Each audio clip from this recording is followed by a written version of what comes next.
We are entering into a holiday season unlike anything most of us have really ever seen before. The realities of this pandemic mean we should consciously avoid the kind of gatherings we crave this time of year. The big family dinners, shopping in crowded stores for gifts, holiday parties with friends, visiting Santa, all being skipped this year, and it will take a huge emotional toll on us. Psychotherapist Robi Ludwig is with me. And Robi, thank you so much for coming on. I feel like this is I'm glad we're having this conversation out loud on national TV. I was just talking about, all the people traveling, right? Going through the airports. I mean, what do you make of the fact that so many people are like, CDC guidelines? Psh. I mean, they're risking their own health, just to see their loved ones.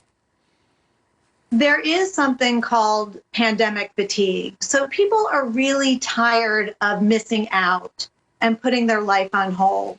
And in some cases, the science is changing. So people are picking and choosing what they want to believe. And then, of course, there's always, that group of people, those groups of people who like the challenge, really feel that COVID won't impact them, or they don't know anyone who has been impacted.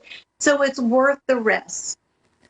I want to come back to your phrase COVID fatigue, because my producers and I were talking about this today. The fact that, you look at the calendar, we are 9 months into this thing. Some people are, whether it's just blatant disregard for the guidelines or they're just getting sloppy. How worried are you that people will engage in increasingly risky behavior in the coming months?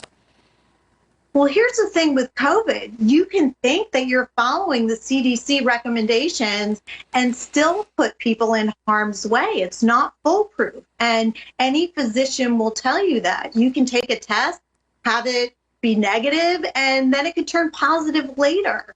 So we really need to connect our behavior with purpose and how it can be part of the greater good, in terms of slowing the spread. This is not forever. We just need to hold on a little while longer and make smart decisions that are healthy for us and those we love.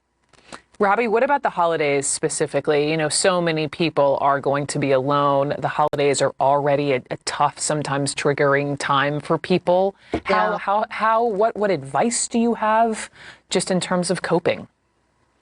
Well, socially distant is not emotionally distant. So if you cannot be with those that you love, figure out a support group for yourself. You can have a group of 5 people that you meet via Zoom or that you can call.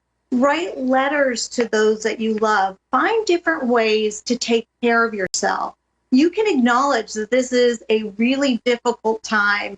Take a deep breath, get emotionally centered, access your inner strength. Find the silver lining. There is a silver lining here in terms of what are we grateful for? What can we appreciate in our lives? What do we want to create for ourselves? How do we want to come out of this better? So it's a matter of shifting your perspective until we get through to the other side. Listen, I have my moments too. I tell my producer, Randy, all the time, like, if I'm having a moment, you should see the notes section of my phone. I have my own mini come to Jesus with myself in my notes section. And I'm just wondering, I'm looking at your comment about, trying to look on the bright side. And sometimes it's so hard. Like, you look at the total cases, you look at the numbers on the screen, you watch the news. It's just, some of it is so depressing. 30 seconds. Just final thought on how to look at the bright side. Yes. Well, gain some perspective. If you have spiritual readings that work for you, that's a great idea. Manage your social media and news, and also eat healthy, get sleep, make sure that you're exercising, and make sure to monitor your thoughts. That all helps to living a healthier, happier life, even during a pandemic, or especially during a pandemic. Yeah. Robi, thank you so much, Robi Ludwig, on all that's important here as we get through the holidays.